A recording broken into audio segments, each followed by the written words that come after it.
Shubho Sandhya friends. Am I audible and visible?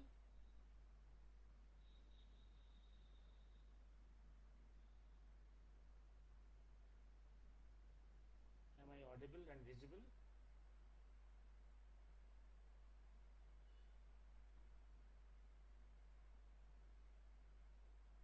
Yes, I am visible. I do not know whether I am audible or not.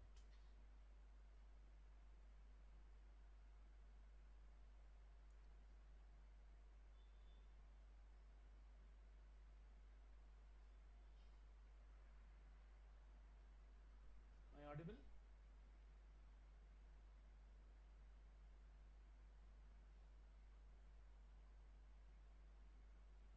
Some delayed transmission.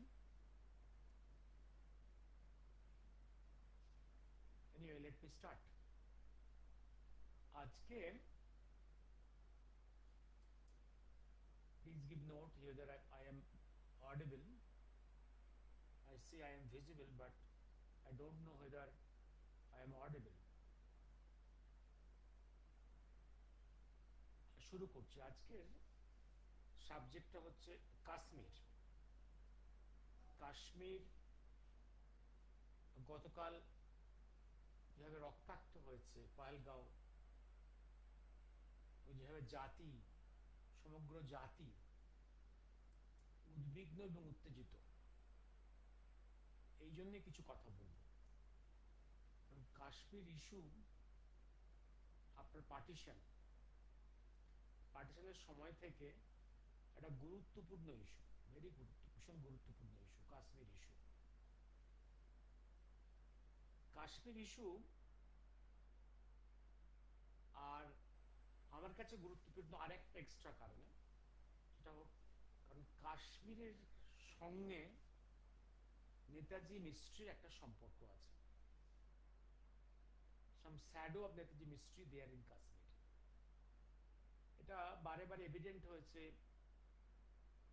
In British papers, intelligence papers. সেই জন্য কাশ্মীর ইস্যুটা আমার কাছে একটা অন্য extra important. আমি কাশ্মীরের আজকের যে রক্ত ঝরা, এটা নিয়ে যখন কথা বলবো, আমাদের উদ্বেগের কথা, আমাদের নেক্সট কি আমাদের করা উচিত, এ নিয়ে কিছু কি হতে চলেছে সেটা নিয়ে কথা বলবো। অ্যাট দি সেম টাইম এর ভূগোল, ইতিহাস, ধর্ম, রাজনীতি, রক্তপাত, যুদ্ধ, সন্ত্রাস, গত 8 দশকের ইতিহাস আর তার আগের একটু পড়াশোনা না করলে আমরা কাশ্মীর নিয়ে একটা কম্প্রিহেন্সিভ আইডিয়া করতে পারবো না। Am I audible? No comment? Is there any comment? I do not know, but I will continue. Kashmir, is it audible?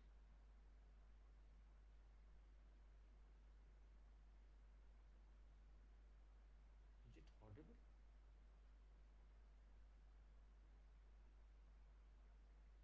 I do not know whether it is audible.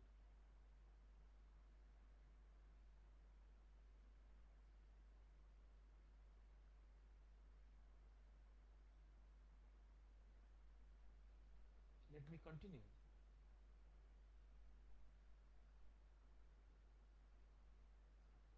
Kashmir issue, গতকাল যে ঘটনা ঘটেছে, এটা Pakistan sponsored একটা টেরোরিজমের, এটা আগে বহুবার বলেছি। Kashmir issue, Kashmir problem, Kashmir war front, Bharat পাকিস্তানের মাঝে যে ওয়ার ফ্রন্ট, এটা হচ্ছে longest war front. Yes, I'm your Devjit Sinha. Yes, good evening. Please bring the my sorry.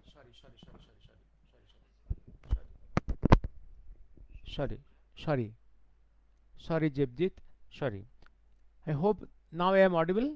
Oh, okay, okay, okay. I forgot. I forgot. Now I hope I am better audible. Kashmir, আমি কাশ্মীর নিয়ে বলতে গিয়ে আমার বলার মধ্যে এবং লেখার মধ্যে আমি বহুবার বলেছি যে এই ওয়ারফ্রন্টটা হচ্ছে ওয়ার্ল্ডের post second great war longest oldest war front in continuity. Oldest because it started in 1947, just few months after the partition of India. Oldest and in a highest, very high war front, high altitude and cold. শীতের সময় about -30 degree -40 degree temperature, very cold and costliest warfront, and একমাত্র warfront যেখানে দুটো nuclear power face to face দাঁড়িয়ে আছে। যেমন ধরুন very old ওয়ারফ্রন্ট হচ্ছে 49-এর পর থেকে Taiwan warfront, Taiwan China warfront, but China is nuclear, but Taiwan is not nuclear. আচ্ছা, ওদিকে Arab Israel warfront, Israel is nuclear, but Arab nations are not nuclear. Cuba, USA tussle, সেখানে Cuba was not nuclear. এরকম করে যদি দেখেন আপনারা তাহলে, but Kashmir front is nuclear. সুতরাং যে কোনো সময় any wrong doing from any side will create havoc in the subcontinent. এখানে ইনভলভ হয়ে বসে আছে পৃথিবীর এই মুহূর্তে, কারণ চায়নার পপুলেশন থেকে ইন্ডিয়ার পপুলেশন বেড়ে গেছে এখন, সেই অর্থে population wise biggest nation of the world involved in the Kashmir issue. And Kashmir issue বলেছি সেখানে শুধু পাওয়ার পাকিস্তান ইন্ডিয়া নয়,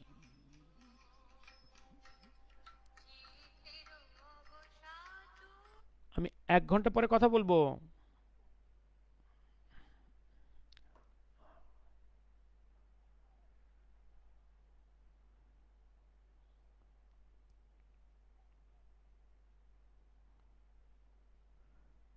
সরি সরি সরি সরি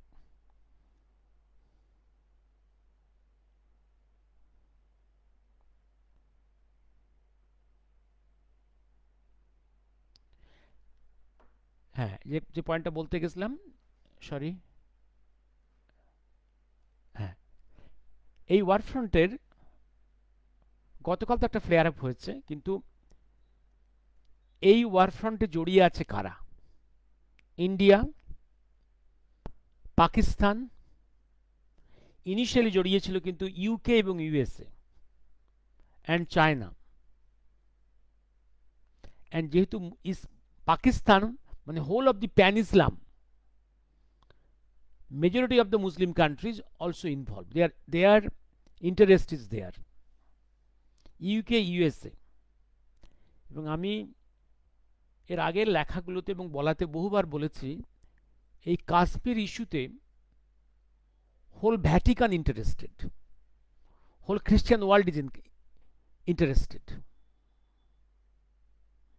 এবং whole Islamic world is interested. আমি যখন আলোচনা করেছি, আমি আমার 3rd ভলিউমসে যিশু এবং কাশ্মীর আমি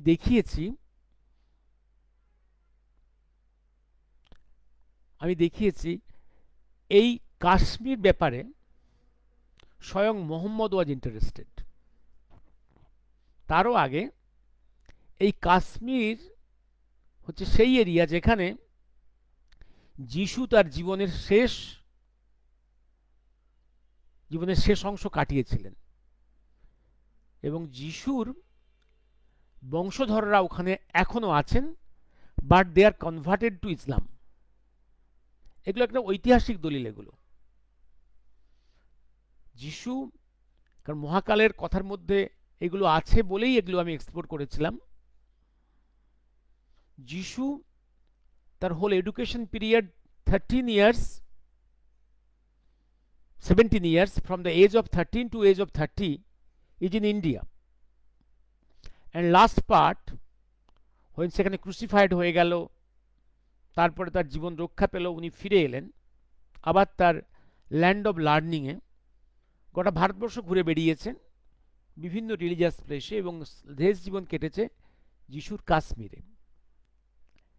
whole Christian world is interested, এবং হোল খ্রিস্টিয়ান ওয়ার্ল্ডের কাছে যে বাইবেলে যে হেভেন বলে কথাটা আছে, এই হেভেনটা হচ্ছে এত সুন্দর জায়গা। হেভেনটা হচ্ছে ভারতবর্ষের নর্থ ওয়েস্ট, এই Kashmir region, so beautiful place. সুতরাং এই কাশ্মীর সম্বন্ধে গোটা খ্রিস্টান ওয়ার্ল্ডের একটা ইন্টারেস্ট আছে। এই জায়গাটাকে ওরা নিজেদের কন্ট্রোলে আনতে চায়, ভ্যাটিকানের ইন্টারেস্টটা ওখানে, টু ব্যাপটাইজ দিস রিজিয়ন। আবার মোহাম্মদ নিজে বহুত এখানে লুকিয়েছিলেন, এটা ইসলামিক স্কলারদের লেখার মধ্যেই আছে, এগুলো উল্লেখ করেছে আমার বইয়ের মধ্যে। এবং এই যে বেহেশত বলে যে কথাটা আছে কোরআনের মধ্যে, স্বর্গ যেখানে খুব বিউটিফুল প্লেস, যেখানে ওদের কোরআনে লেখা আছে না, বহু নাস্তিককে মানে কাফেরদের খুন করলে, ওদের মেয়েদের রেপ করলে, খুন করলে, হ্যাঁ, একদম আমরা স্থান হবে বেহেশতে, বেহেশতে সেখানে অনেক হুরিকে পাওয়া যাবে, বিউটিফুল প্লেস। সেখানকার ড্রিঙ্কস যে পানীয় খুব সুস্বাদু তরল, সেখানে সমস্ত হুরিরা খুব পরীর মতো, তাদের ড্রেস একদম ট্রান্সপারেন্ট, হ্যাঁ, এই কতজন পরী পাবে, এই সমস্ত কথাবার্তা। এই যে বিউটিফুল প্লেসটা, সেখানকার ক্লাইমেট খুব ভালো। এই যে ওই জীবনে গিয়ে প্রচুর কাফেরদের খুন করলে ওপারে গিয়ে ওই বেহেশতে গিয়ে স্থান হবে, সেই বেহেশত হচ্ছে কোনটা, এই কাশ্মীর রিজিয়ন। সুতরাং কাশ্মীরকে দখল করার জন্য যেমন ভ্যাটিকান তার ইন্টারেস্ট আছে, প্যান ইসলামের ইন্টারেস্ট আছে। সেই জন্য Kashmir issue is very complicated issue. এবার আমি একটু ভূগোলে যাই। ভূগোলটা হচ্ছে, আমি আস্তে আস্তে এগিয়ে আসবো পরে কমপ্লিকেটেড পলিটিক্যাল চ্যাপ্টারে, বিগ পাওয়ার্সগুলো কীভাবে জড়িয়ে যাচ্ছে। তার আগে ভূগোলটাতে আসি। কাশ্মীর হচ্ছে হিমালয়ের একদম পশ্চিম প্রান্তে। এই হিমালয়ের বয়স কত? 15 কোটি বছর। পশ্চিম হিমালয়ের বয়স 15 কোটি বছর। পূর্ব হিমালয়ের বয়স, এটা জিওফিজিক্সের লোকেরা বলবে 5 কোটি বছর। 5 কোটি বছর, 15 কোটি বছর হওয়ার জন্যে পূর্ব হিমালয়ের অনেকটা স্টেবল। পূর্ব হিমালয় যেখানে নেপা, আসাম, এই অঞ্চলগুলো, এখানকার এখনো পর্যন্ত মাটি অত স্টেবল হয়নি।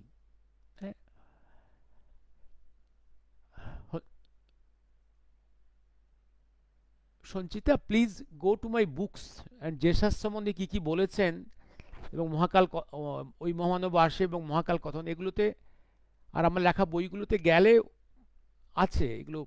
আমি আগে কয়েকবার বলেছি আমার Jesus Christ, about Jesus Christ, Mahakal কি বলেছেন এবং কাশ্মীর, এই নিয়ে যতক্ষণ ডিসকাশন করেছি আছে, এগুলো দেখে নিও, আগে ডিসকাস করেছি। এবার আসছি আমি এই যে কত পুরনো, এই যে কাশ্মীরের সভ্যতা বহু পুরনো, বহু পুরনো। কাশ্মীরি শৈবিজম ভারতবর্ষের একটা উইজডমের একটা সম্পদ। ভারতবর্ষে শৈবিজম আছে, জৈনিজম আছে, শাক্ত আছে, বিভিন্ন সম্প্রদায় আছে, বিভিন্ন থট প্রসেস, ফিলোজফিক্যাল প্রসেস, চিন্তা ভাবনার প্রসেস। শৈবিজম, যে শৈবীজমের একটা অংশ হচ্ছে নাথ সম্প্রদায়। কারণ নাথ সম্প্রদায়ের আদিগুরু, শৈবীজমের আদিগুরু lord Shiva himself. Lord Shiva হচ্ছে আমাদের সনাতন ফিলোজফি বা হিন্দু ফিলোজফিতে হচ্ছে দ্য গড অফ উইজডম, ধ্যানী, lord of wisdom, Shiva. Shiva আবার রুদ্ররূপ আছে, তার বিভিন্ন প্রকাশ আছে। মূলত এই লর্ড শিব, সেই জন্য মহাকালকে আবার অনেক সময় লর্ড শিব বলা হয়।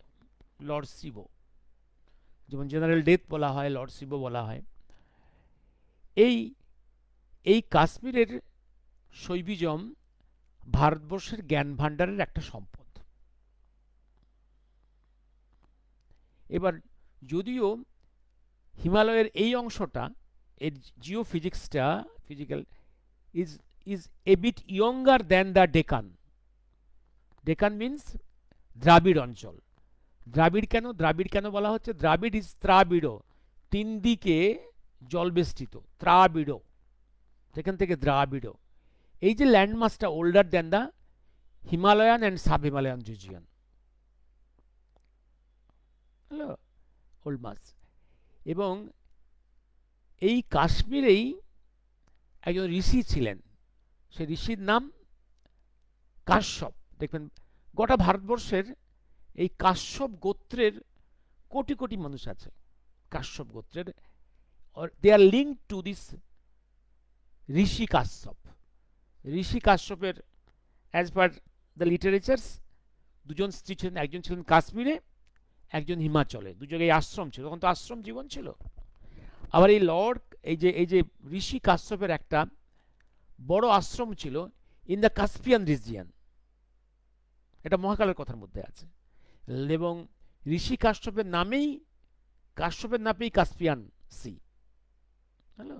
কারণ এগুলো হচ্ছে গ্রেটার ভারতবর্ষের অংশ। কারণ ভারতবর্ষ হচ্ছে একটা cultural hemisphere with no specific physical geographical boundary. যেমন আমাদের বংশ হচ্ছে, আমরা কাশ্যপ গোত্র। এই কাশ্যপ গোত্র মানেই যে ব্রাহ্মণ হতে হবে এই গোত্রের মধ্যে।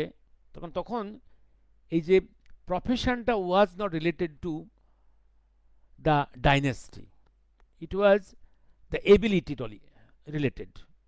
এই কাশ্যপ গোত্রের ব্রাহ্মণও থাকতে পারে, ক্ষত্রিয় থাকতে পারে, বৈশ্যও থাকতে পারে, শূদ্রও থাকতে পারে। এই কাশ্মীরের ইতিহাস, শৈবীজম, সনাতন ভারতবর্ষ, হিন্দু ধর্ম, এই তো পরপর। এবার অনেকে বলে না হিন্দু ধর্ম ইজ ডিফারেন্ট ফ্রম দ্য সনাতন ধর্ম। এটা হচ্ছে কিরকম জানেন তো? এ হচ্ছে কূটতর্ক। কিরকম? শেক্সপিয়ারিয়ান ইংলিশ বা তার প্রি শেক্সপিয়ারিয়ান ইংলিশ সঙ্গে শেক্সপিয়ারিয়ান ইংলিশের তফাৎ আছে, আর তারপরের আজকের যে মডার্ন ইংলিশ আরও অনেক তফাৎ। তো আমরা কি বলবো যে এইগুলো সব এরা ইংলিশ ল্যাঙ্গুয়েজ নয়? এগুলো কূটতর্ক। জগতের সংসারের নিয়ম হচ্ছে বিবর্তন হওয়া। সনাতন ধর্মই হচ্ছে হিন্দু ধর্ম। এটা পরবর্তীকালে একটা ওয়ার্ড কয়েনিং হয়েছে, যদিও এই coining of the words of the Hindu and Hindu Dharma, এটা এই কয়েনিং অফ দ্য ওয়ার্ড হয়েছে একদম সেন্ট্রাল এশিয়া এবং ওয়েস্ট এশিয়াতে, পরে এটা ইম্পোজড হয়েছে আমাদের দেশে। এবার আসছি আমি, কাশ্মীর অরিজিনালি হিন্দুদের। এখানে হিন্দুদেরই দীর্ঘকাল রাজত্ব করেছে, এবং এই কাশ্মীরের রাজারা একসময় শুধু ভারতবর্ষের উত্তর এবং উত্তর পশ্চিম ভারতবর্ষ নয়, সেন্ট্রাল এশিয়াতেও রাজত্ব করেছে। তারা বীর যোদ্ধা ছিল। এবং এই কলহনের একটা বিখ্যাত বই আছে, আমি কলহন বইটা আমি পড়ার চেষ্টা করেছি কয়েকবার, আমি পড়ে মানে উদ্ধার করতে পারছি না এখনো পর্যন্ত, জানি না, আবার চেষ্টা করব। কলহনের লেখার মধ্যে বহু জেনারেশনস অফ দ্য হিন্দু রুলার্সদের ইতিহাস আছে। কলহনের একটা বিখ্যাত বই, বিভিন্ন ভাষায় অনুবাদ হয়েছে। ইসলাম কিভাবে এলো এখানে? হ্যাঁ, একটা জিনিস বলি, এই যখন যিশু পালিয়ে এসেছিল, যিশুর সঙ্গে বহু ইহুদিও পালিয়ে এসেছিল। One of the oldest settlements of the Jews in refugee form is in India, in this Kashmir. And after the establishment of the Israel state in 49, these Jews went back. হলো, এবার যে যিশু যে এসেছিলেন, যিশুর বংশধররা নিজেরা এই মুহূর্তে কনভার্টেড টু ইসলাম। এটা মহাকালের কথার মধ্যে আছে এবং অনেক ইউরোপিয়ান স্কলারদের বইয়ের মধ্যে আছে এগুলো। তারা একদম গবেষণা করে, তারা এক্সপেডিশন করে এগুলো লিখে দিয়েছে। এগুলোর আমি সংকলন করে কিছু কিছু লিখেছি আমি আমার 3rd ভলিউম নেতাজি সুভাষচন্দ্র বিতর্ক তথ্য। 3rd ভলিউমে 3টি ভালো বড় আর্টিকেল আছে। একটা হচ্ছে যিশু রহস্য ধর্ম কাশ্মীর, রক্তাক্ত ভারত কাশ্মীর, আর যিশুর অবস্থানের রহস্য ও কাশ্মীর রহস্য। এ নিয়ে প্রায় 30 পাতার মতো লেখা আছে। ওইখানে বিভিন্ন ভলিউমসের কম্পাইলেশনগুলো আছে। এবার আসছি আমি মোহাম্মদের কথা। মোহাম্মদ তার পরবর্তীকালে এসছেন। মোহাম্মদের উদ্দেশ্য ছিল দখলদারি করা। করে উঠতে পারেননি। ইয়েস কলনের বইয়ে রাজতরঙ্গিনী এটা করে উঠতে পারেননি, কিন্তু তাদের সেই স্বপ্ন রয়ে গেছে তাদের বেহেশতকে দখল করা, তাদের স্বপ্নের দেশ কাশ্মীরকে দখল করা। সুতরাং যখন পার্টিশনটা হলো ভারতবর্ষ, তখন একদিকে পাকিস্তান ধর্মের ভিত্তিতে, একদিকে পাকিস্তান, একদিকে হিন্দুস্তান তথা India. Pakistan exclusive for the Muslims. তখন প্রিন্সলি স্টেট ছিল অন্তত প্রায় 550, those who are loyal to the directly to the queen of England. এই তো তাদেরকে ফ্রিডম দেওয়া হলো যে তোমরা চয়েস করো, you are at freedom to join Pakistan or India. Majority join Bharat, Hindustan and some join Pakistan. কয়েকটা কান্ট্রি, কয়েকটা princely state they are delaying, দেরি করছিল, কারণ they are hesitant to join. One of them is Kashmir. কাশ্মীরের প্রবলেমটা কি ছিল? কাশ্মীরের একটা প্রবলেম হচ্ছে কাশ্মীর এবং আর হচ্ছে হায়দ্রাবাদ, এই দুটো। কাশ্মীর যে big area, majority population is Muslim, but রাজা হচ্ছে হিন্দু। তার hesitation, he wanted a free existence as a free country. যেমন এদিকে যেমন আমাদের হায়দ্রাবাদে মেজরিটি ছিল হিন্দু, কিন্তু রাজা ছিল মুসলমান। He was hesitant, he was liking to join Pakistan or to have a free existence. এই তো দ্বন্দ্ব গণ্ডগোলগুলো, এগুলো সব বই হয়ে লেখা আছে, এই প্রবলেমগুলো কীভাবে পরে সলভ হয়েছিল। কাশ্মীরের মহারাজা এই দেরি করতে করতে দেখল একটা বিশাল ফৌজ এসে অ্যাটাক করছে একদম শ্রীনগরকে। এই যখন অবস্থা, তখন সে নিজের এক্সিস্টেন্সের স্বার্থে quickly signed the annexation papers to India. ভারতবর্ষের সঙ্গে তার যুক্তিকরণ অ্যানেক্সেশন পেপারসে সাইন করে। তাহলে সেই সইয়ের জন্যে Kashmir, whole Kashmir became a part of India. এইখানে দেখতে হবে, এইখানে মাউন্টব্যাটেন নেহেরুর চক্রান্তগুলো কি কি ছিল, কিভাবে মাউন্টব্যাটেন এবং Nehru has betrayed the interest of India, এই জায়গাগুলো দেখার। এবার তার আগের একটু ঘটনা বলি। এই যে ট্রাইবেল ফোর্সগুলো, ইসলামিস্ট ফোর্সগুলো এসছিল, did they come from Pakistan? Was it sent by the Pak army, by Jinnah, or they are some independent free forces? They came from northwest frontier region of Pak Afghan region. এটা একটা মজার জিনিস, এই জায়গাটা মজার জিনিস।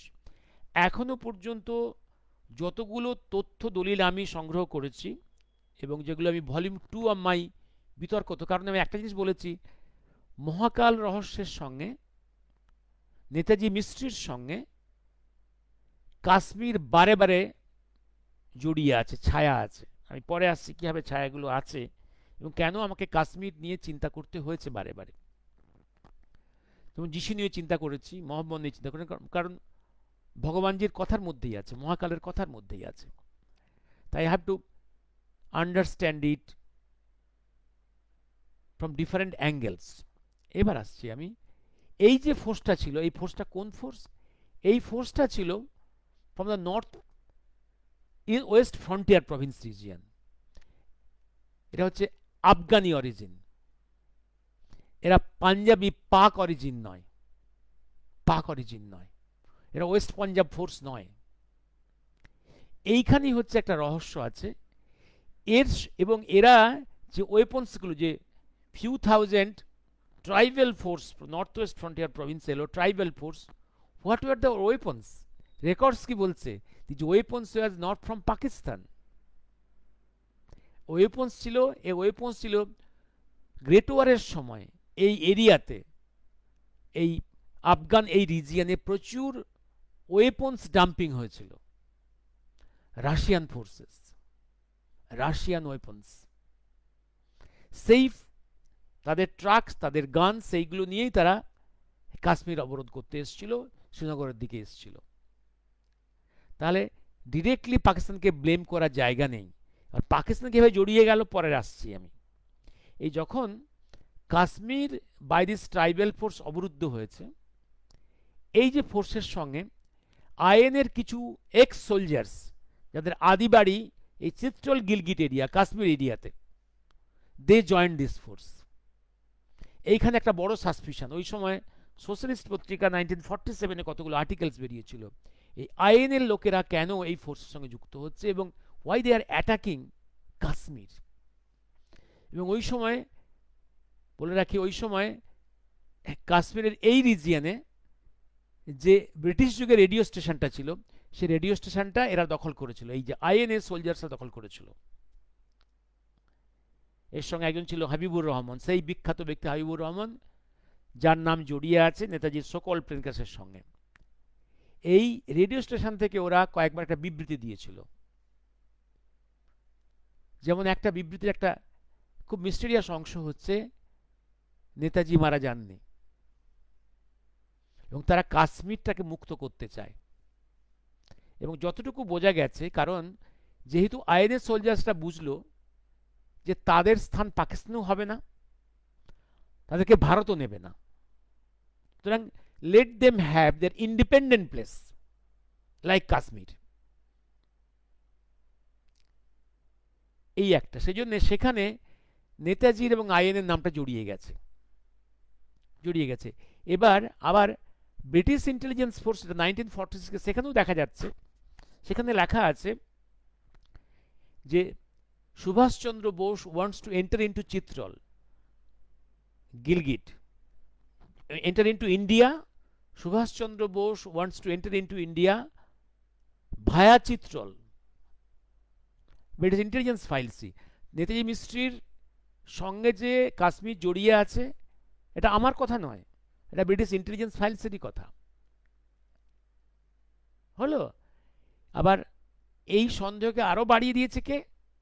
আমি যখন 96-এ যখন পরপর অনেকগুলো চিঠি লিখলাম to the director of national archives of India, যে আমাকে নেতাজি রিলেটেড, মিস্ট্রি রিলেটেড যত ফাইলস আছে বা আইএনএ নেতাজি হিস্ট্রি ফাইলগুলো দেখতে দেওয়া হোক, তার অ্যান্সার অনেকগুলো এসেছিল।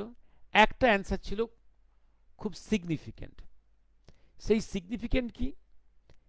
তাতে লেখা ছিল, আপনাকে অনেক ফাইল দেখতে দেবো, কিন্তু চিত্রল গিলগিট কাশ্মীর রিলেটেড ফাইলস দেখতে দেব না। পরে দেখলাম যখন ডিক্লাসিফাইড হলো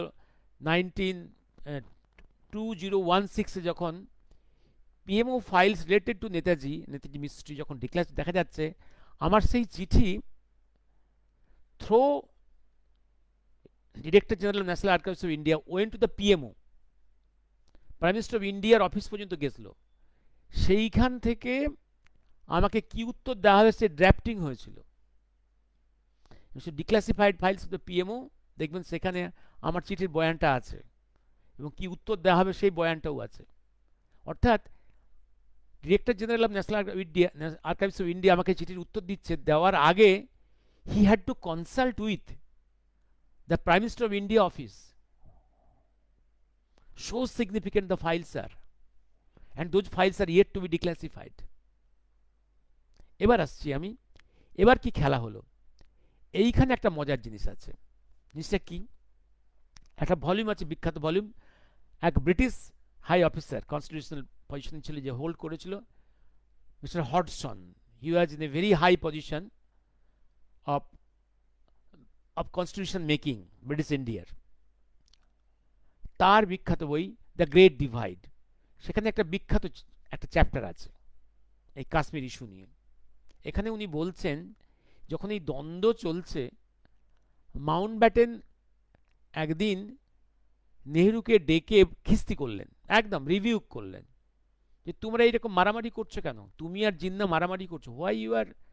ওদিকে লিয়াকত আলী, হ্যাঁ লিয়াকত প্রাইম মিনিস্টার, আর এদিকে prime minister Nehru, why you Nehru are fighting with Liaquat Ali. এখনই ওকে ডেকে নিয়ে এসো, আমি অ্যারেঞ্জ করে দিচ্ছি, কথা বলো, কথা বলে প্রবলেম সলভ করো, সেটেল করো। এইখানে হডসন একটা বড় স্ট্যান্ডা অ্যাড করেছে।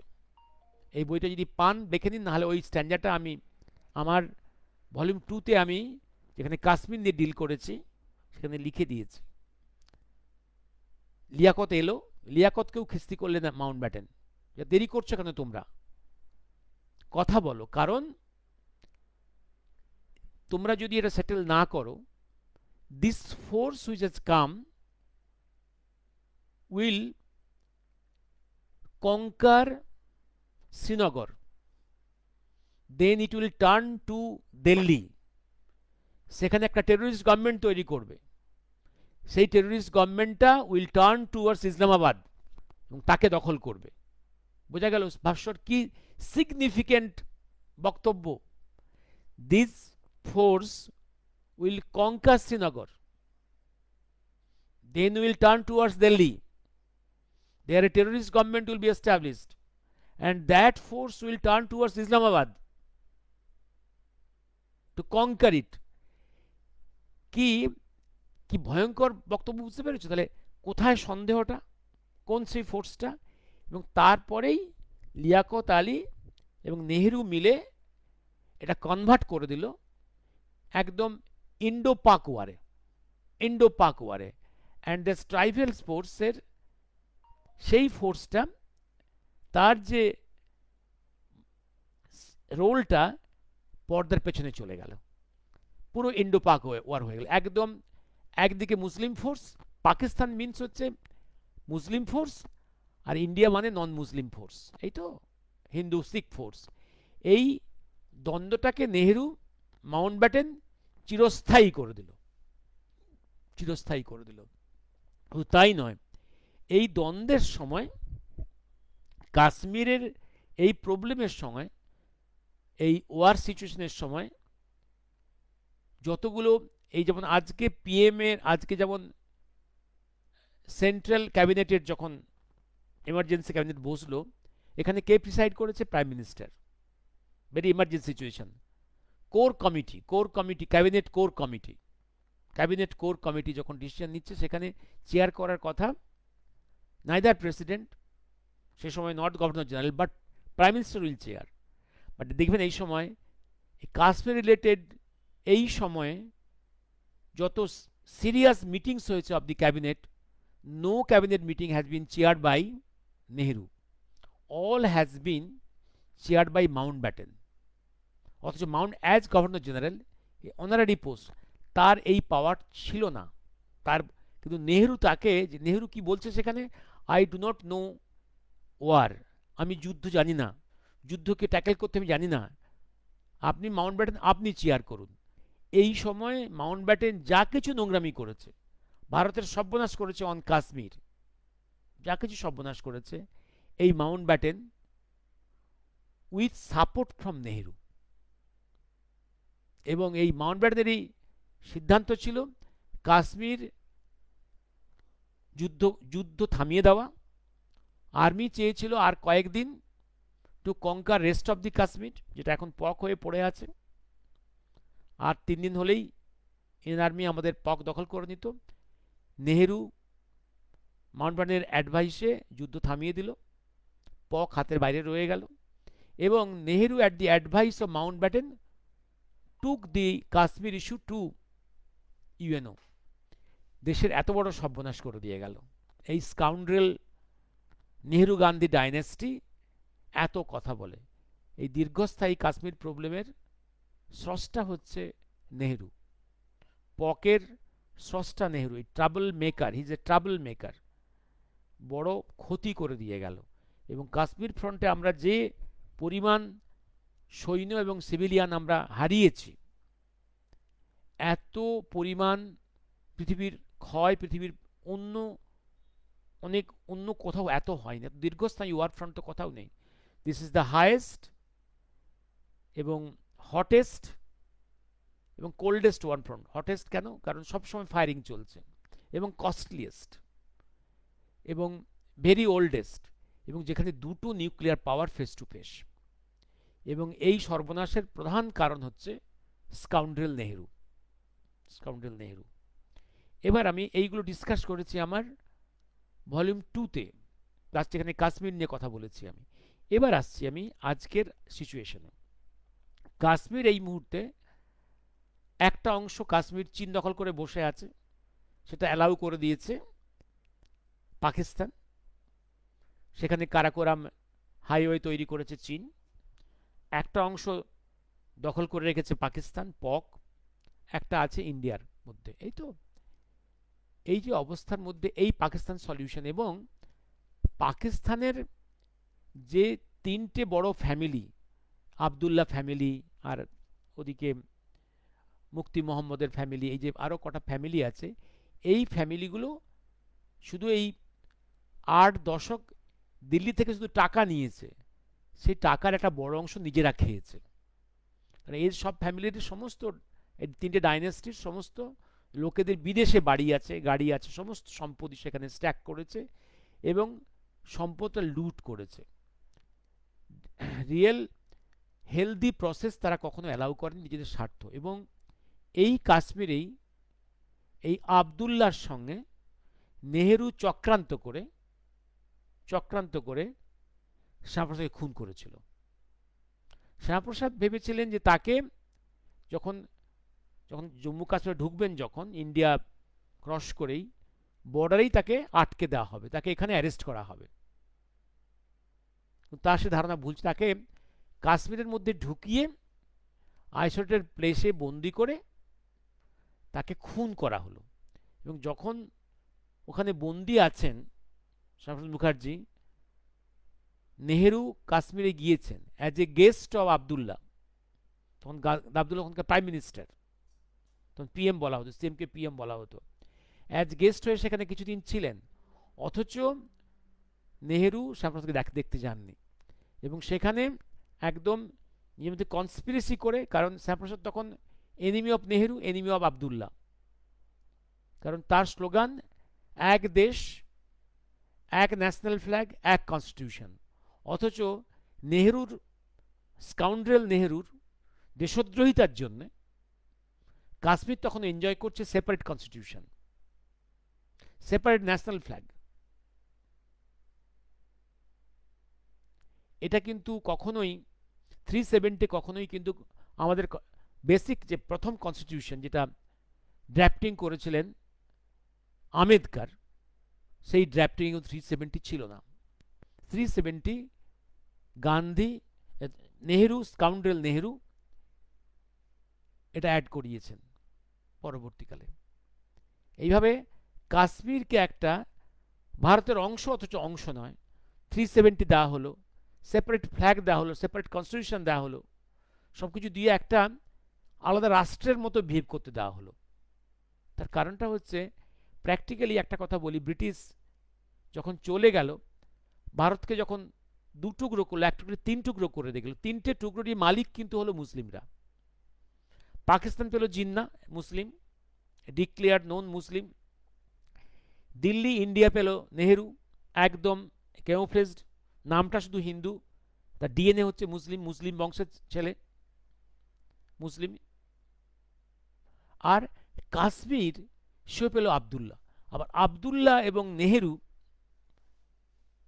একই একই বংশধারার, একই বংশের, blood related, blood related, distant brother. Abdullah is the distant brother of Nehru. একই রক্ত স্রোত বইছে। ট্রান্সফার অফ পাওয়ার হলো to the hands of 3 Muslims.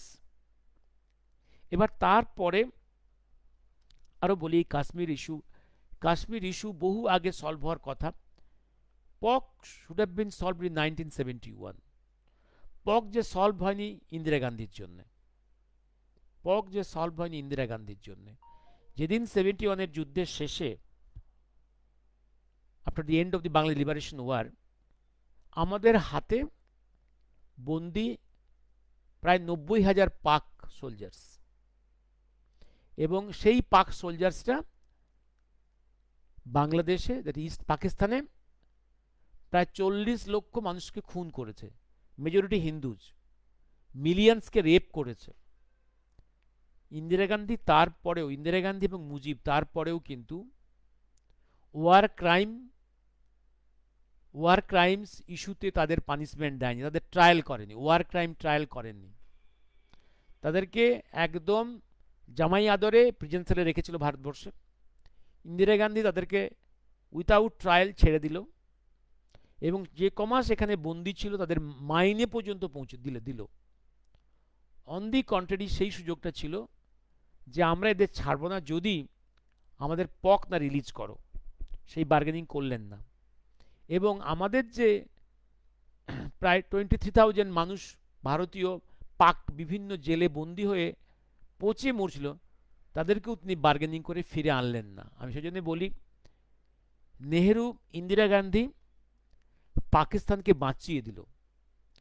পাকিস্তানের সম্মান ইজ্জত যেটা হারিয়েছিল, আমি একটা জিনিস বলি, Bangladesh liberation war was won by the Indian army, এবং আমরা ডিপ্লোম্যাটিক্যালি এবং মিলিটারি যেটা গেইন করলাম, ইন্দিরা গান্ধী সিমলা এগ্রিমেন্ট করে সবটা ধ্বংস করে দিল। Indira Gandhi converted our diplomatic victory and military victory of 1971 into a diplomatic defeat। এবং মুজিবুর রহমান তখন কিন্তু ওয়ার ক্রাইম ট্রাইব্যুনাল করে ট্রাই করেননি। সেই পাপের প্রায়শ্চিত্ত মুজিবুর রহমানকে করতে হয়েছে, তারপরে ইন্দিরা গান্ধীকে করতে হয়েছে, এখন সে পাপের প্রায়শ্চিত্ত তার মেয়েকেও করতে হচ্ছে। মুজিবের আর একটা পাপের কথা বলেছি আমি বহুবার, আমি সেটা আজকে উচ্চারণ করব না। এবার আসছি আমি বর্তমান ইস্যুতে। কতক্ষণ হলো? Kashmir issue is a very, হ্যাঁ, কাশ্মীর ইস্যু,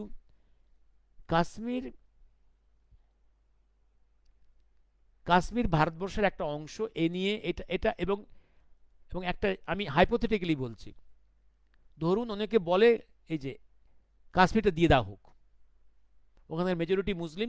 এবার কাশ্মীরে ইসলাম এলো কি করে? কাশ্মীরে ইসলাম এলো কি করে? ইতিহাসটা দেখুন আপনি। কাশ্মীর বরাবরই হিন্দু রাজাদের অধীনে, কখনো রাজপুত রাজা, কখনো শিখ, এই তো তাদের। এবার দেখুন, একটা সময় পশ্চিম এশিয়াতে এক রাজকুমার, এক মুসলিম প্রিন্স, প্রাণের ভয়ে, তার ফ্যামিলি থেকে তার হত্যার ভয়ে, যেটা হয় ভাই ভাই, যেটা মারামারি হয়, প্রাণের ভয়ে পালিয়ে এসে কাশ্মীরের শেল্টার নিয়েছিল। কাশ্মীরের শেল্টার নিয়ে সেখানে একদম রাজ পরিবারের মধ্যে ছেলের মতো মানুষ হয়েছিল। রক্তে রক্তে ইসলাম, এবং পরবর্তীকালে রাজার মৃত্যুর পরে সেই বংশে একদম রক্তারক্তি করে, খুন জখম করে সিংহাসন দখল করে। এবং তারও পরে আস্তে আস্তে সেখানে ইসলামের প্রচার হয়, ইসলামের বৃদ্ধি হয়। যদিও তারও পরে যখন 47-এর ওই সময় যখন পার্টিশন অফ ইন্ডিয়া হচ্ছে, তখন কাশ্মীরের রাজা ছিলেন মহারাজা হরি সিং, হিন্দু রাজা।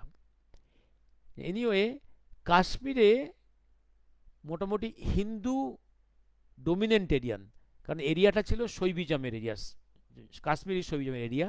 সেখানে আস্তে আস্তে ইসলাম প্রবেশ করে ইসলাম মেজরিটি হয়ে গেল। অবশ্য ইসলামের এই বাড়ন্তে হিন্দু সমাজেরও কিছু দোষ আছে, কারণ তাদের মধ্যে ওই যে বিভিন্ন জাতপাতের ভেদাভেদ, এইগুলো করতে গিয়ে ইসলামের সুবিধে হলো তাদেরকে ইসলামীকরণ করার। আর এই পণ্ডিত সমাজটাই হচ্ছে কাশ্মীরের সবথেকে আদি বাসিন্দা হিন্দু সমাজ। তারাই সেখানে আজকে সব রিফিউজি হয়ে গেল, তারাই লক্ষ লক্ষ আজকে যারা ছিল তারা অনেকে খুন হয়ে গেছে, আর বাধ্য হয়ে রিফিউজি হয়ে আজকে দিল্লি এবং উত্তর ভারতের বিভিন্ন জায়গাতে রিফিউজি ক্যাম্পে আছে। এই আজকের কাশ্মীরি পণ্ডিতদের যেই অবস্থা, বাঙালি হিন্দুদের আমাদের সেই অবস্থায় আমরা যাচ্ছি। ঠিক কেরলেও সেই অবস্থা হবে আর দুদিন পরে, বাংলায় আমাদের সেই অবস্থা শুরু হয়েছে। এবার আসছি আমি কাশ্মীরে এই যে আবদুল্লাহ ফ্যামিলি বা মুক্তির এদের ফ্যামিলির ভারতবর্ষের বেশি শ্রদ্ধার এদের জায়গা, এদেরকে বিশ্বাস করাটা খুব ভুল হবে। কিন্তু একটা ভালো পিকচার আমি দেখলাম, এই যে কালকের যখন এই যে টেররিস্টরা যখন এত সিলেক্টিভলি হিন্দুদের খুন করলো, ওদেরকে জিজ্ঞাসা করেছে, মেয়েদেরকে জিজ্ঞাসা করেছে তোমরা কলমা পড়তে পারো কিনা, ছেলেদের জিজ্ঞাসা করেছে তার আইডেন্টি কার্ড দেখেছে হিন্দু কিনা, তারপর তাদের একদম প্যান্ট খুলে কাপড় খুলে দেখেছে তারা সার্কামসাইজড কিনা, দেখে মুসলিম নয় দেখে সবগুলোকে পয়েন্ট ব্ল্যাঙ্কে খুন করেছে। এই নারকীয় হত্যাকাণ্ড, এই হচ্ছে ডক্ট্রিনাইজড টেররিস্ট ইসলামের এই হচ্ছে কাজ, এইভাবেই কাজ করে। এবং তবু একটা সুন্দর একটা পিকচার, একটা খুব শেখার মতো পিকচার, শিক্ষার মতো পিকচার। এইখানে আমাদের যে নেভির যে লেফটেন্যান্ট যিনি খুন হলেন, মাত্র কয়েক সপ্তাহ আগে বিয়ে করেছিলেন, ওখানে বেড়াতে গেছিলেন, যেভাবে খুন হলেন। এই খুনের পরে দেখলাম সদ্য বিধবা এই যে নববিবাহিত স্ত্রী, যেটা কর্নেল লেফটেন্যান্টের, অনেক দেখলাম কাঁদবেন, সেটাই স্বাভাবিক। কিন্তু একটা সিন আমাকে অভিভূত করেছে, তার কফিনবন্দি স্বামীকে তিনি জয় হিন্দ বলে স্যালুট করলেন। এটা আমাদের শেখার, আর্মির পরিবারের মানুষের যে মানসিকতা, এটা আমরা মেজরিটি মানুষ বোঝার চেষ্টা করি না। তাদের দেশপ্রেম, তাদের দেশের জন্য ত্যাগ করার যে মানসিকতা, তাদের বাড়ির যে মানসিকতা, এইটা আমরা জাতি হিসেবে যদি রেসপেক্ট না করতে শিখি, তাহলে এটা কিন্তু দুর্ভাগ্য, এটা আমার জাতির দুর্ভাগ্য। আমি একটা জিনিস বলে রাখি, এই নেহরু গান্ধী পরিবার কখনো আর্মিকে সম্মান দিতে শেখেনি। ইভিন আমি দেখেছি, সেই ঘটনাটা আমি আবার বলে দিই, এই জামানার তো এই কংগ্রেস ক্যারেক্টারের মধ্যে ছিলেন দেশাইজি, যখন প্রাইম মিনিস্টার, 1977-8-এ দেশাইয়ের মনে আছে একটা ঘটনা, তখন আপনারা জানি না কজন মনে রেখেছেন, অশোক দেশাই নর্থ ইস্টে যাওয়ার সময় আর্মির প্লেনে করে নর্থ ইস্টে গেছিলেন দিল্লি থেকে, আর্মির প্লেনে। এবং তার যে প্রাইম মিনিস্টারের প্লেনে ছিল ইন্ডিয়ার টপ 4 পাইলট, টপ 4 পাইলটস। এবং ওয়েদারটা খুব খারাপ ছিল, সেই ক্লাউডি ওয়েদারে পিএম এর লাইফটাকে বাঁচানোর জন্য একটা ধান খেতে পিএম এর প্লেনকে নোজ ডাইভ করতে হয়েছিল। যদি বেলি ল্যান্ডিং করতো তাহলে প্লেনটা ক্র্যাশ করে সবাই মারা যেত। আসামের একটা প্যাডি ফিল্ডে খুব wisely this 4 pilots plan nose diving করলে the belly will be kept safe, belly of the plane, and PM's life was saved, and a 4 pilot was killed instantly on that spot. পরে দেখলাম দিল্লি যখন এই 4জন পাইলটের যখন দেহ এলো, আমার খুব দুঃখের সঙ্গে বলতে ইচ্ছে করছে, বলছি, এই Desaiji did not go there to give honour to this departed great souls, four topmost pilots of India. এরা আর্মির মানুষকে সম্মান করতে শেখেনি। যে দেশের পলিটিশিয়ানরা আর্মির, তার নিজের দেশের আর্মিকে শ্রদ্ধা করতে শেখেনি, সে খুব দুর্ভাগা দেশ। এই প্রথম এনডিএ গভর্নমেন্টের পর থেকে দেখলাম Fernandes was defence minister one time, first very successful, very good defence minister. তার আগে এর সময় জনতা গভর্নমেন্টের সময় আস্তে আস্তে চেঞ্জ আসছে। এখনো পর্যন্ত আমি দেখছি ভাষ্য, তুমি দেখবে যে শিকুমাকু কঙ্গু পার্টিগুলোর এদের পলিটিশিয়ানরা ভারতের আর্মিকে সম্মান করতে শেখেনি, অপমান করে। কারণ এরা তো কখনো, এরা এই শিকুমাকু কঙ্গুগুলো, এরা তো ব্রিটিশের কাছ থেকে ক্ষমতা পেয়েছিল নট উইথ এনি স্যাক্রিফাইস। এরা তো ওখান থেকে, কারণ ব্রিটিশ তো নেতাজির ভয়ে দেশটা ছেড়ে পালিয়ে গেছিল, এরা তো পেয়ে গেছে, সস্তায় পেয়ে গেছে, বিনা স্যাক্রিফাইসে পেয়ে গেছে। সুতরাং আর্মির ভ্যালু, ডিফেন্সের ভ্যালু, আত্মত্যাগের মূল্য এরা বোঝে না। এটা এবার আরেকটা দুঃখের জিনিস দেখলাম, এই যে কালকের এত বড় massacre by the Muslim fanatics against the Hindus, এরপরও বিহেভিয়ার অফ দ্য শিকুমাকু কঙ্গুস দেখো। পশ্চিমবাংলার কোনো কমিউনিস্ট পার্টি, কি সিপিআই, কি সিপিএম, কি এসইউসিআই, কেউ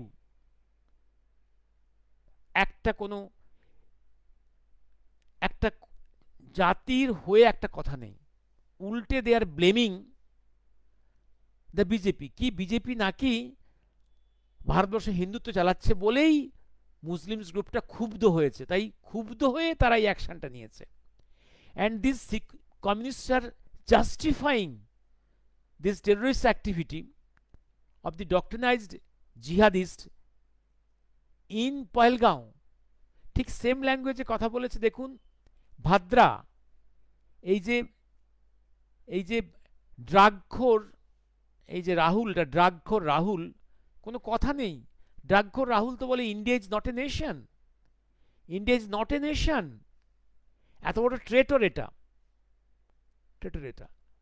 সোনিয়া তো বলেছে, সোনিয়া এই যে mafia lady, mafia lady. Sonia তার জামাইকে লাগিয়েছে, জামাইকে দিয়ে কি বিবৃতি দেওয়া হচ্ছে ভাদ্রাকে, ওই যে ক্যাথলিক ভ্যাটিকানের এজেন্ট, একটা ইন্টারন্যাশনাল স্মাগলার, তাকে দিয়ে কি বিবৃতি দিয়েছে যে India is not a safe area of the Muslims. এখানে মুসলিমরা টর্চার হচ্ছে, ও টর্চার হচ্ছে বলেই এই ভারতবর্ষে মুসলিমদের সংখ্যা বেড়ে যাচ্ছে, দিনের পর দিন বেড়ে যাচ্ছে হু করে। আর পাকিস্তানে, পূর্ব পাকিস্তানে যেখানে হিন্দু ছিল একসময় 40%, কমতে কমতে এখন 6%। আর পশ্চিম পাকিস্তানে 30% হিন্দু ছিল, কমতে কমতে এখন 1%। আর ভারতবর্ষে মুসলিমের সংখ্যা বাড়ছে। ইন্ডিয়ার এই হিন্দুস্তানের কয়েকটা অংশ মুসলিম মেজরিটি। এই হচ্ছে আর্গুমেন্ট। দে আর অল ট্রেটার্স। এই শিকু মাকু কঙ্গু, এই গান্ধী, নেহেরু, সোনিয়া ডাইনেস্টি, এই Vadra dynasty, all are traitors, including them, these communists are, they are all traitors, all traitors.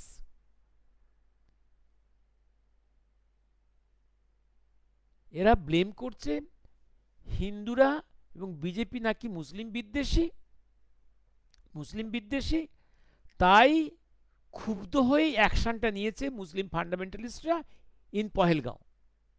This justification, only a traitor can have this language in this way.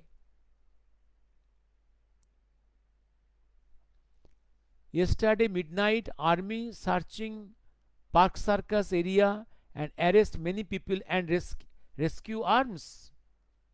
Yes, very good news, very good news, very good news. Sanchita, Gyanganj আমি কিছু বুঝি না, যারা জানে ওদেরকে জিজ্ঞাসা করো।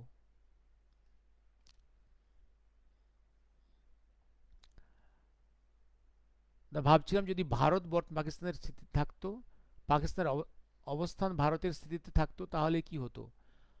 যদি ভারত বর্তমানে পাকিস্তানের স্থিতিতে থাকতো, পাকিস্তানের অবস্থান ভারতের স্থিতিতে থাকতো, তাহলে কি হতো, 7 দিনের মধ্যে ওরা ধ্বংস করে অধিগ্রহণ করত, অধিগ্রহণ করত, অধিগ্রহণ। অশোক, একটা জিনিস বলে রাখছি, আমাদের ওয়েস্টার্ন ফ্রন্টে কিন্তু ওয়েস্টার্ন সাইডে পাক আফগান এরিয়ার কিন্তু জিওগ্রাফি চেঞ্জ হবে। ঠিক তেমনি Burma Bangladesh area geography is going to change. Then south এশিয়ার জিওগ্রাফি উইল রিওরিয়েন্টেশন হবে। দেখার মতো এটা, এটা কিন্তু কখন কোন দিকে কি খেলা হবে, কোন শক্তি কোন দিকে কোথায় যাবে।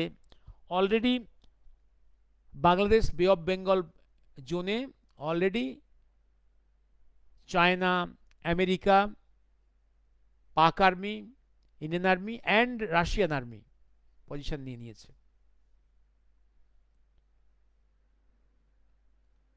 এবং Chattogram, Hili Chattogram, Arakan area is going to have a different shape very quickly. POC area will get a new shape. দেখা যাক। চায়না, কারণ একটা সময় আমরা বহুদিন থেকে ভাবছিলাম যে India will be attack from three sides, by Pakistan from west, by Bangladesh from east, and by from north, at north by China. কিন্তু পিকচারটা, China after this trade war with USA, China militarily কতটা ইন্ডিয়াকে অ্যাটাক করবে জানি না আমি, chance কমে গেছে। বাংলাদেশের ওয়ারটা হচ্ছে against India, not by directly weapons but by infiltration. Infiltration, আমি একটা জিনিস বলেছি, বহুবার বলেছি আমি, 71-এর পর থেকে, 77-এ যখন সিপিএম ক্ষমতা এলো ওয়েস্ট বেঙ্গলে, তাদের 34 ইয়ার্সে অন্তত 4,40,000,000 মুসলিমদের ঢুকিয়েছে ইন্ডিয়াতে। এবং ওপার বাংলায় যে প্রায় 7.5 লক্ষ বিহারি মুসলিম ছিল, উর্দুভাষী, ক্যাম্পে ছিল, তার একটা বড় অংশকে ঢুকিয়েছে এখানে ইন্ডিয়াতে থ্রো ওয়েস্ট বেঙ্গল। এবং ওয়েস্ট বেঙ্গল পলিটিক্সে কিছু উর্দুভাষী রাজাকার ফ্যামিলির নেতারা এখন ডমিনেন্ট রোল প্লে করছে, উর্দুভাষী। এই উর্দুভাষী রাজাকাররা চিরকাল ছিল পাকিস্তানপন্থী, বা মুক্তিযুদ্ধের সময় পাকিস্তানপন্থী, অত্যন্ত হিন্দু বিদ্বেষী। মনে রেখো, 46-এর সুরাবর্দির সময় যখন ক্যালকাটা রায়টটা শুরু করেছিল, ক্যালকাটা রায়টটা শুরু করেছিল অবাঙালি মুসলিমরা, উর্দুভাষী মুসলিমরা। নোয়াখালী তারপরে শুরু হয়েছিল। আর একটা জিনিস বলে রাখি, এই যে 1.5 বছর আগে হামাস আক্রমণ করলো জিউসদের, যখন জিউস ওয়ার সেলিব্রেটিং দেয়ার রিলিজিয়াস ফেস্টিভ্যাল, সেই যে প্যাটার্ন, আর এই যে কয়েকদিন আগে ইসলামিস্ট টেরোরিস্টরা যাকে অ্যাটাক করলো আমাদের মুর্শিদাবাদে, সিলেক্টিভলি হিন্দুদের খুন করলো। এটা রায়ট নয়, এটা হচ্ছে একদম unilateral attack on the Hindus. আর গতকাল যেটা হলো কাশ্মীরের পহলগাঁতে, সিলেক্টিভলি হিন্দুকে আইডেন্টিফাই করে করে খুন। এই 3টে প্যাটার্ন একই, প্যান ইসলামের কাজ। এই প্যান ইসলামের কাজে বিশাল মুসলিম বিশ্ব আছে, অনেক ফোর্সই আছে। এই প্যান ইসলামের এই অ্যাটাকের সব থেকে খুশিকে এই ভারতবর্ষের সিকুমাকু কঙ্গো পার্টিগুলো, সিকুমাকু কঙ্গো পার্টিগুলো, all are traitors. They are very glad that in Kashmir these Hindus has been killed successfully by the jihadists. কারণ এটা দেখিয়ে এরা দেখাতে চাইছে, দেখো, the NDA government, Modi Shah government is failing. Modi শাহর বিরুদ্ধে ঘৃণা, এরা এখন টার্ন করে ফেলেছে কমপ্লিটলি ভারতবর্ষের বিরুদ্ধে। They want to defeat Modi Shah, BJP, RSS, and when they are failing, they are plan to burn this country. সেই জন্য এই যে স্কাউন্ডেল রাহুলের মুখে কথা, India is not a nation, ভাদ্রার মুখে কথা, এই যে টেররিস্ট অ্যাক্টিভিটি ইন কাশ্মীর, এটা বিজেপির জন্যে, বিজেপি নাকি হিন্দু বিদ্বেষী, মুসলিম বিদ্বেষী। ভাই, ভারতবর্ষের কোন মুসলিম বিতাড়িত হয়েছে ইন্ডিয়া থেকে? On the contrary, from Pakistan and from East Pakistan and West Pakistan, still now, still Hindus are being tortured, Hindus, Sikhs, even Christians are being tortured, and some of them continuously has come to India, this Hindustan, and this scoundrel Bhadra deliberately মিথ্যা কথাটা বলে গেল, কারণ তাকে ভ্যাটিকানকে please করতে হবে, ভ্যাটিকানের agent সোনিয়াকে please করতে হবে। Sonia is a international, is a mafia, and this Bhadra is international smuggler. দুর্ভাগ্য, এইগুলোকে আজকে যদি গভর্নমেন্ট অফ ইন্ডিয়া অ্যারেস্ট করায়, কালকেই প্রচুর লোক কাঁদতে শুরু করবে, এই শিকুমকু কঙ্গোগুলো রাস্তা জ্যাম করে দেবে, কলকাতার রাস্তায় আগুন লাগিয়ে দেবে।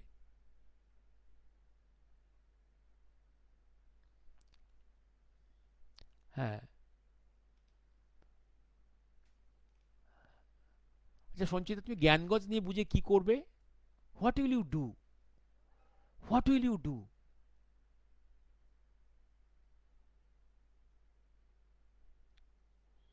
বা বেস্ট হচ্ছে যারা জানে, যারা এই নিয়ে, আমি কিন্তু এই জ্ঞানগঞ্জ নিয়ে জীবনে একটা কথা বলিনি, which I do not know, I do not speak a single word, I do not know, I know what I know, I know what I do not know. যারা জ্ঞানগঞ্জ নিয়ে অনেক বাতেলা মারে, ওদেরকে জিজ্ঞাসা করে বুঝবে, ওরা বলে দেবে।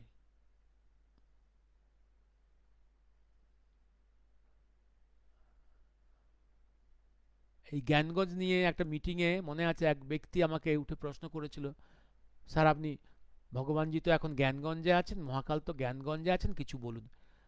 তুমি তার আগে আমাকে বোঝাও তো, এটা তো অনেক পরের স্তর।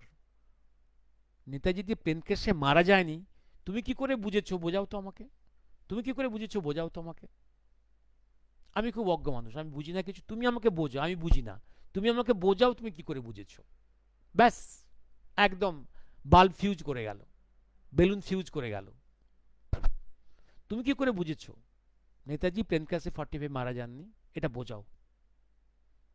আমি একটা জিনিস বলেছিলাম, তারপর বলেছিলাম দেখো, তুমি ম্যাথামেটিক্সে পিএইচডি করার আগে, আগে তো ক্লাস 5-6 ম্যাথটা জানো, তারপরে হায়ার সেকেন্ডারির ম্যাথ, তারপরে বিএসসি অনার্সের ম্যাথ, তারপরে এমএসসির ম্যাথ, তারপরে পিএইচডি করতে এসো।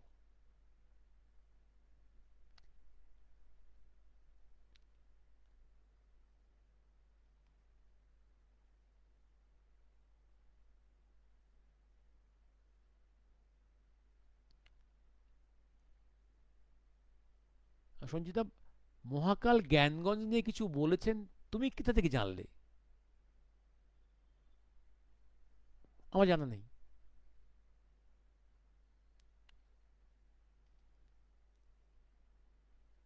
জ্ঞানগঞ্জকে দখল করতে চায় না, এই কথাগুলো কোনখান থেকে পাও তোমরা? সেই স্কলারদের কাছ থেকে জিজ্ঞাসা করো।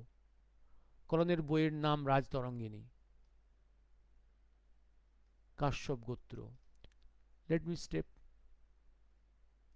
আমি এখন যে কোনো পরিস্থিতির জন্য তৈরি, না এলে এখান থেকে থাকতে পারবো না, আর সহ্য হচ্ছে না। আজকে বেটারা বক্তব্য শুনেছেন,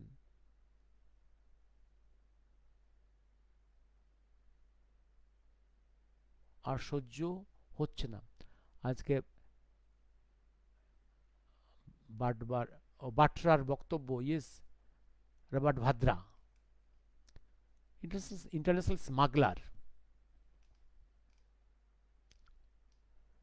শুভরাত্রি, শুভরাত্রি।